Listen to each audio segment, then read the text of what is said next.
The Fox and the Stork. Once there was a fox and a stork.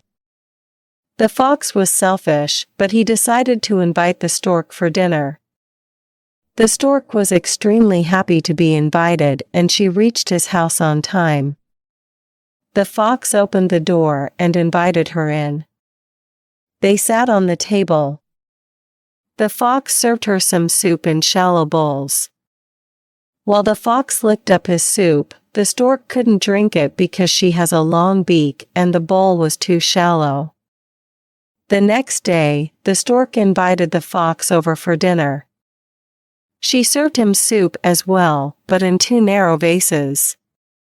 While the stork enjoyed her soup and finished it, the fox went home very hungry, realizing his mistake.